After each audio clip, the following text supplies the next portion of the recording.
संत कौन? क्या पूछा? संत कौन? कौन है संत? क्या केवल वो जिसके वस्त्र पहने? क्या केवल वो जिसके जटाएं हैं? क्या केवल वो जिसने भस्म डाली हुई है? क्या केवल वो जिसने घर परिवार छोड़ रखा है? क्या केवल वो जो जंगलों में रहता है? संत कौन है?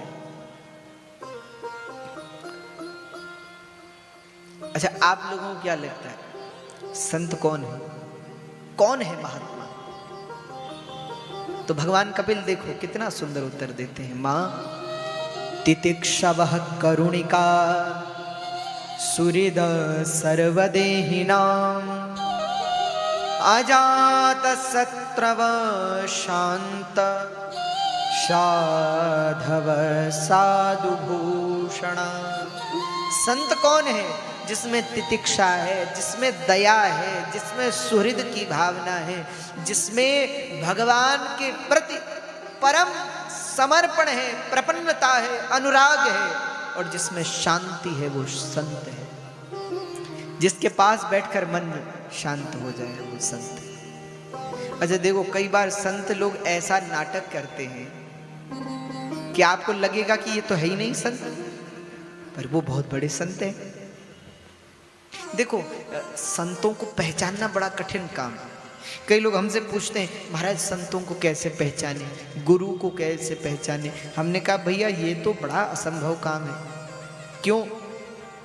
क्योंकि अगर आप संतों को पहचानने चले और उनको पता चल गया कि ये हमें पहचानना चाह रहा है, कुछ परीक्षा चाह रहा है, तो वो ऐसा जताएंगे कि हम संत ही नहीं हैं, ऐसा नाटक करेंगे। क्यों? क्योंकि वो सोचेंगे कि अगर इसे पता लग गया कि ये सच में संत है तो ये इसका डेली आना जाना लग जाएगा, हम भजन कब करेंगे, 10-5 को और ले आएगा। तो वो क्या दिखाएंगे कि वो तो संत नहीं है, और आपको लगेगा कि ये तो सच में संत नहीं है, और अपराध हो जाएगा, किसी बड़े महात्मा छूट जाएंगे। तो क्या करें? तो बोले संत की सबसे बड़ी पहचान है प्रेमांजन छुरित भक्ति विलोचनेन संतः सदैव हृदयेषु विलोकयन्ति। जिसके हृदय में भगवान दिखाई दे। लोग कहते महाराज हमको तो नहीं दिखते। देखने का मतलब इन आंखों से नहीं। आप किसी संत के पास बैठो और बैठ करके आपका मन भगवान में लग जाए। आप किसी संत के पास बैठो और उसके पास बैठकर आप में भक्ति प्रवेश करना शुरू हो, महसूस होता है ना। ये सब जो है अनुभव का विषय है, वक्तृत्व का विषय नहीं, बोल करके नहीं समझाया जाता। आप संतों के पास बैठोगे, यदि योग्य हो तो समझ आ जाएगा कि ये संत है। ये अनुभव है। पर वो अनुभव मिले कैसे? तो उसके लिए भजन करो, खूब भगवान का नाम, खूब भगवान का नाम जपो, इतना भजन करो कि फिर भगवान को चिंता हो जाए कि भैया इसके लिए संत की व्यवस्था करो। जैसे होता क्या है, घर में अगर बच्चे अच्छे पढ़ाई करने वाले हैं तो माँ बाप को थोड़ी चिंता होती है कि इसको अच्छे स्कूल में डालना है। बच्चे को थोड़ी चिंता होती है कि हमें किस स्कूल में डालेंगे।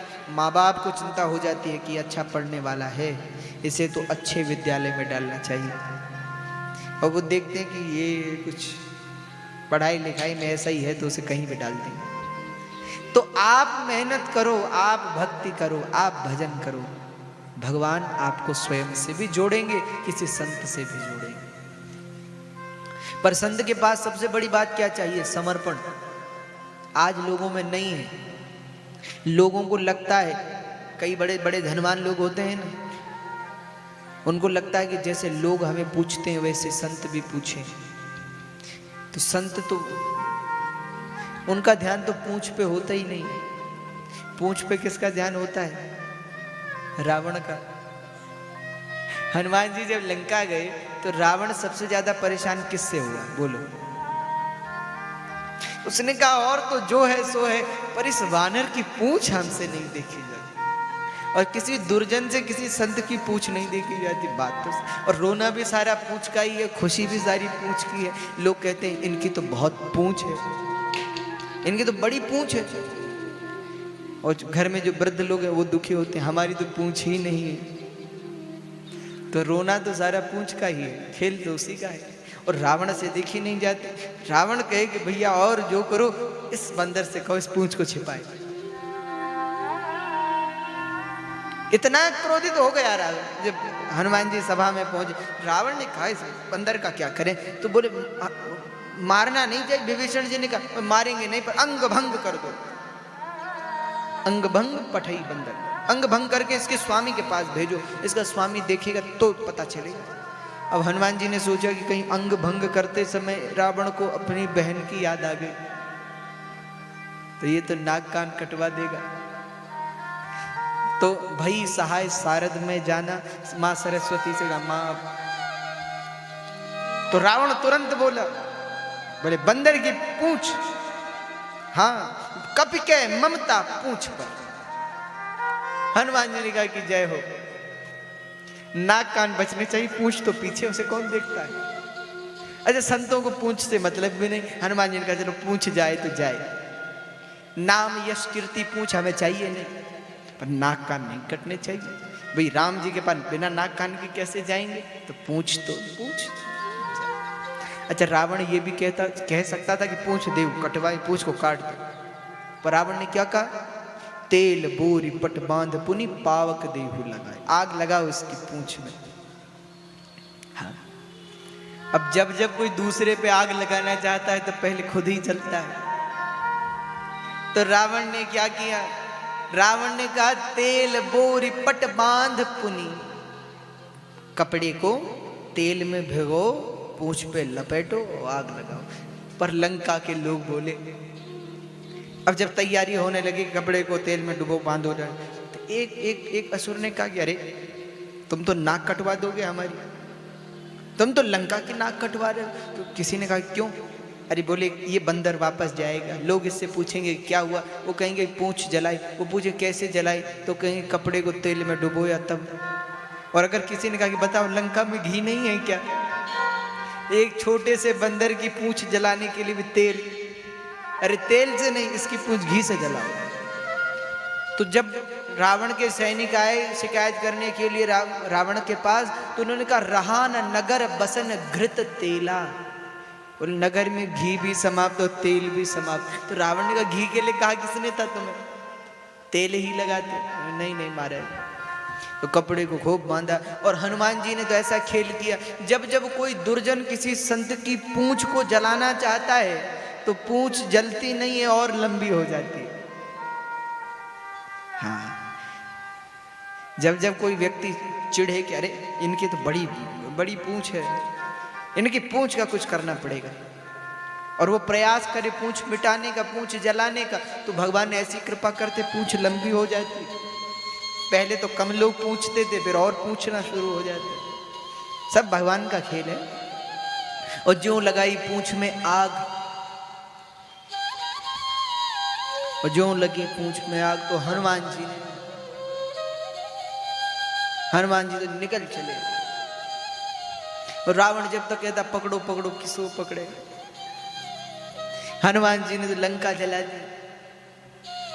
देखो, जब जब कोई दुर्जन किसी संत की पूंछ जलाना चाहता है तो संत का तो कुछ नहीं बिगड़ता, उसकी पूंछ तो बड़ी ही हो जाती है, पर लेकिन जलाने वाले की लंका जल जाती है। इसीलिए कभी किसी संत को परेशान मत करना। क्यों? क्योंकि उसके पीछे तो राजीव नयन धरे धनुषायक, भगत विपति भंजन सुखदायक। पीछे तो राम जी खड़े हैं, हनुमान जी के साथ हैं राम जी, और सब संतों के साथ कौन है? तो साधु संत के तुम रखवारे, सब संतों के रखवाले हनुमान जी। साधु संत के तुम रखवारे, असुर निकंदर राम। तो हनुमान जी ने तो पूरी लंका जलाई। अच्छा, बात हो ही गई है तो एक बात और कहें। आपको क्या लगता है, हनुमान जी ने सच में लंका जलाई या नहीं जलाई? बोलो, आपको क्या लगता है, लंका जली होगी कि नहीं जली होगी? बोलते क्यों नहीं? आप लोग तो हनुमान जी के सानिध्य में है। हाँ। तो क्या लगता है आप लोगों, लंका जली होगी कि नहीं जली होगी? आपका मत क्या है? जोर से बोलो, जली कि नहीं जली? नहीं जली। अब देखो, कुछ कह रहे नहीं जली, कुछ कह रहे लंका जली। अच्छा, पहली बात जो कह रहे नहीं जली, तो सोच समझ के बोलना। हनुमान जी यही है बगल में। हाँ, हनुमान जी का विश्वास नहीं है तो शाम को करके दिखाते। वो घर में पहुंच जाए अगर, तब कि अच्छा आप ही थे, कथा में कह रहे थे नहीं जली, तब घर में दिखाते कैसे जलाई थी लंका। अच्छा, जो लोग कह रहे हैं तो फिर आप लंका जली। अच्छा, लंका बनी किससे थी? सुंदरकांड पढ़ा आपने? कनक कोट विचित्र मणिकृत, कनक यानी सोना। लंका किसकी थी? सोने की थी। सोने पे आग लगती है? बोलो, सोने को कभी जलते हुए देखा है कि उस पे आग लग रही है? आज पढ़े लिखे लोग हैं ना सब लोग। सोने पे तो आग लगती नहीं है, तो लंका जली कैसे? पर नहीं सोचा कभी नहीं। हमने सुना कि हनुमान जी ने लंका जलाई, बस हनुमान जी महाराज की जय और चलो आगे। पर कभी विचार करो कभी कि हनुमान जी ने लंका जलाई ठीक है, पर लंका तो सोने की है, और धातु पे कभी लोहा सोना पिघलता है, जलता थोड़े। जली कैसे? तो इसके पीछे एक कथा है। इसके पीछे कथा ये है कि जब रावण के पुत्र मेघनाद का जन्म हुआ, इंद्र, जिसको इंद्रजीत बोला जाता है, जिसने लक्ष्मण जी को शक्ति लगाई, जब मेघनाद का जन्म हुआ तो रावण ने, बड़ा ज्योतिषी था, वो ग्रहों को ऐसे योग में बिठाना चाहता था कि उसका पुत्र कभी ना मरे, अमर हो जाए। कुंडली में योग होता है, तो वो चाहता था वैसा योग बैठे, और सब ग्रहों को एक भाव में बिठाना चाहता था, एक ही घर में। अब सब ग्रह उससे डरते थे। उसने सबसे कहा कि सब इस भाव में बैठ जाओ, इस खाने में, इस डब्बे में बैठ जाओ, कुंडली में। जो सबने कहा ठीक है महाराज, सबने मानी, पर शनि ने नहीं मानी। शनि नहीं बैठा उस डब्बे में, और उसी के कारण उसकी मृत्यु हुई। अजय तो हुआ, पर लेकिन बस एक ग्रह अगर शनि अंदर हो जाता तो अमर हो जाता, पर बाहर हो गया तो फिर। तो रावण को बड़ा क्रोध आया, और क्रोध में आकर रावण ने शनि को बांधा और लंका में खंबे में उल्टा लटका दिया। सोने के खंबे में अंदर उल्टा लटका दिया। और जब उल्टा लटका दिया तो शनि महाराज तो उल्टे लटके हुए थे रावण के यहाँ। हनुमान जी ने बहुत प्रयास किया लंका जलाने का, बस जले नहीं। और हनुमान जी ने कहा कि अब करें क्या, लंका तो नहीं जल रही है, क्या किया जाए? तो बोले भगवान ने प्रेरणा की कि हनुमान जी, उस जमाने में फोन की सुविधा होगी। फोन की सुविधा देखो कितनी बढ़िया सुविधा। आप कहेंगे फोन की सुविधा कैसे थी? फोन की सुविधा थी। हनुमान जी का विचार नहीं था लंका जलाने का, उनका कोई प्रोग्राम थोड़े था बात करके। उनका प्रोग्राम बस इतना था प्रोटोकॉल में कि सीता जी से मिलेंगे और वापस चलेंगे, बस थोड़ा नगर घूम लेंगे, देख लेंगे कहाँ क्या क्या है, तो फिर अगर हमला करना है तो पता होना चाहिए। लंका जलाने का प्रोग्राम हनुमान जी के उसमें नहीं था। पर हनुमान जी को जब सीता जी से मिलने हनुमान जी गए, शुरू में अशोक वृक्ष में जाकर के छिप गए। आप पढ़ेंगे कि उस समय वहां त्रिजटा आई, और त्रिजटा ने जो राक्षसियां सीता जी को डरा रही थी उनसे क्या कहा? बोले सपने वानर लंका जारी। वो हमने सपना देखा कि एक बंदर लंका में आया और उसने लंका जला दी, इसलिए सीता को परेशान मत करना। और ये हनुमान जी ने सुन ली। हनुमान जी ने कहा लगता है इसके माध्यम से भगवान ने फोन कर दिया कि लंका भी जलानी है। तब लीला की। तो हनुमान जी ने सोचा, तो प्रेरणा हुई हनुमान जी को कि शनि बंद है, शनि मुक्त हो तो लंका जलेगी। तो शनि को मुक्त कर दिया। और कहते हैं जैसे ही शनि को मुक्त किया तो शनि ने पहले तो हनुमान जी का धन्यवाद दिया कि आपने, हम तो उल्टे लटके हुए थे, आपने बचाया। और जब बाहर आए तो रावण पर ऐसा क्रोध किया कि सोने की लंका को लकड़ी की कर दिया। और तब लगी आग, तब जली लंका। हाँ, चारों ओर हाहाकार मच गया। इसलिए सारी लंका जली, विभीषण का घर नहीं जला, क्योंकि विभीषण का महल सोने का ही रहा। बाकी सब लंका शनि ने, अपनी दृष्टि शनि की बहुत खराब है, तो शनि ने ऐसी दृष्टि दिखाई रावण पर, सारी लंका को लकड़ी की कर दिया। ऐसी आग लगी कि बस जल गई लंका। तो संत कभी पूंछ के पीछे नहीं जाते, पर लोगों की नजर तो संत की पूंछ पे रहती है। भैया इनकी तो बड़ी पूंछ है, वो देखी नहीं जाती लोगों से, कैसा कैसे। तो संत कौन है? जो प्रपन्न है प्रभु के प्रति, जिसको नाम, यश, कीर्ति, धन, वैभव, संपत्ति मिले तो ठीक, ना मिले तो ठीक। भगवान चाहे तो सम्मान दे और भगवान चाहे तो अपमान दे। जो भगवान दे दे उसके लिए झोली फैला ले। अच्छा प्रभु, इस बार आपने अपमान दिया, बहुत अच्छा किया। इस बार सम्मान दिया, आपका बहुत बहुत धन्यवाद। इस बार भोजन दिया, धन्यवाद। भोजन नहीं दिया तो भी धन्यवाद। जो प्रत्येक बात पर भगवान को धन्यवाद दे वो संत है। और कपिल भगवान कहते, माँ यदि संत का अनुभव करना है तो संत के पास थोड़ी देर जाओ और बैठो।